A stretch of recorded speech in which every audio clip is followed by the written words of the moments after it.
What if the biggest thing blocking your financial breakthrough isn't your income, but unforgiveness? Remember to like and subscribe for more God's Blueprint to Wealth videos. If you have any suggestions for biblical financial principles topics, please leave a comment.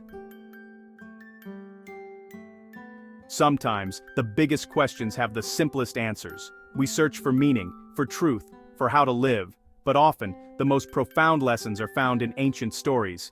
Jesus of Nazareth was a master storyteller. He spoke to ordinary people, using simple parables to explain deep ideas about life, God, and how we treat each other.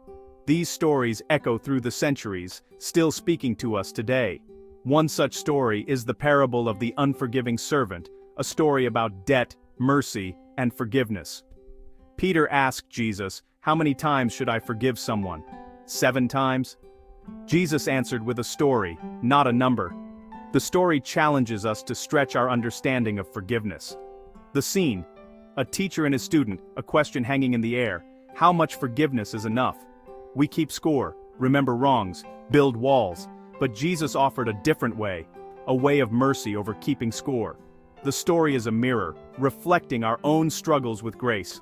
So let's journey back in time and listen to this ancient parable. The story begins with a king, a ruler settling his accounts. This king represents ultimate justice and mercy. One of his servants is brought before him. The servant's story is our story. His debt is our debt. His choice is our choice. Picture a grand hall, a powerful king settling accounts. One servant is brought before him, owing 10,000 talents, an unimaginable sum. It's a debt so large it's impossible to repay. The servant stands bankrupt, doomed. The law demands he, his family, and all he owns be sold to pay a fraction of the debt. Despair fills the room. The servant falls to his knees begging, "Be patient with me and I will pay back everything." It's an empty promise. He could never repay. But the king is moved. Instead of anger, he feels compassion. He does the unthinkable. He cancels the entire debt. The servant is free. His family is safe. His future is restored. He's given a second chance he could never earn. This is the heart of the story: overwhelming, undeserved mercy. The king chooses compassion over justice. He values the person more than the payment. This is the standard of forgiveness being set. The servant leaves, unburdened and free. He's experienced a miracle of mercy. The question now: what will he do with this gift? Will he let it change him? Will he show the same mercy to others? The story is about to reveal his answer, and ours. The king's forgiveness is radical. 10,000 talents wiped away in an instant. The servant walks out, a free man, his life restored. He's been given a miracle of mercy, a lesson in grace. The size of the debt shows the scale of the king's compassion. Forgiveness here is not earned. It's a gift. The king had every right to demand payment, but chose mercy. The servant should be changed, his heart softened. He's been pulled back from ruin, given a new life. This act should inspire him to show the same grace to others. But the real test is what he does next. Will he let the king's mercy transform him, or will he forget the lesson as soon as he leaves the palace? The story now shifts to the servant's own choices. The king's mercy is meant to create a chain of compassion. The servant's next actions will reveal if he's truly learned.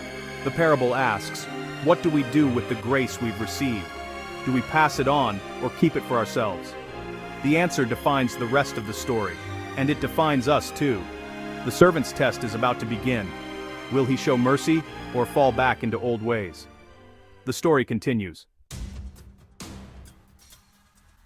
The forgiven servant leaves the king's court, and immediately finds a fellow servant who owes him a small sum, 100 denarii, a fraction of what he was just forgiven. Instead of mercy, he grabs the man, demanding payment. He shows no patience, no compassion. The contrast is stark. Forgiven a mountain, he demands a pebble. His heart is unchanged, hardened. The story wants us to feel the shock. He's forgotten the king's mercy, focused only on what he's owed. His world shrinks to his own pocketbook. He fails the test completely. The lesson: receiving grace means nothing if we don't pass it on. The servant's small heart is exposed. The story's warning grows sharper. The fellow servant begs for mercy, using the same words the first servant used with the king. "Be patient with me, and I will pay you back." It's a perfect chance to show compassion, but the forgiven servant refuses. He has his fellow servant thrown into prison. The plea for mercy falls on deaf ears. The memory of his own salvation is gone. Instead of grace, he chooses cruelty. He keeps forgiveness for himself, damming it up. He's a free man on the outside, but a prisoner inside. The story reveals the true state of his heart. He's learned nothing from the king's mercy. The chain of forgiveness is broken. The consequences are about to follow. The parable's lesson grows urgent. Mercy received must become mercy given. Otherwise we remain trapped by our own bitterness. The story moves toward its climax. The other servants witness the injustice and report it to the king. The king's compassion turns to righteous anger. He summons the first servant back. "You wicked servant," the king says, "I canceled all your debt because you begged me. Shouldn't you have had mercy on your fellow servant, just as I had on you?" The king's forgiveness was meant to teach a lesson, to create a chain of mercy. The servant broke that chain. The king's anger is not just personal, it's about the servant's failure to understand grace. Mercy was given, but not shared. The king's disappointment is deep. The servant is judged not for his original debt, but for his lack of mercy. The story's moral center is clear. Forgiveness received must become forgiveness given. The king's justice is swift, the servant's fate is sealed. The lesson is for all who hear the story. Mercy is not a private gift, it's a responsibility. The parable's warning is unmistakable. The king's final judgment is harsh. The unforgiving servant is handed over to be punished until his impossible debt is paid. The mercy he refused to give is now refused to him. The standard he used for others is now used for him. Forgiveness is not a one-way street. When we receive grace, we're expected to share it. Hoarding forgiveness sours the soul. The servant's punishment is for his failure to forgive. He valued a small debt more than mercy. In the end, he lost everything. The parable teaches. Forgiveness is about transformation. True forgiveness changes us, makes us more compassionate. If we remain hard-hearted, we miss the point entirely. We become like the wicked servant, rich in grace, but poor in mercy. The story's challenge is clear. Will we let forgiveness change us, or will we cling to old grudges? The choice is ours. The king's standard is set. Mercy is the measure. The story's lesson is timeless. The parable's heart is in the king's words. "I canceled all that debt of yours because you begged me. Shouldn't you have had mercy on your fellow servant just as I had on you?" These words are both summary and command. Forgiveness is a gift, not earned but given.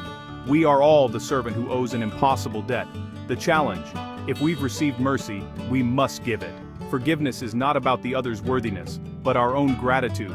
We can't be grateful receivers and stingy givers. The logic is simple.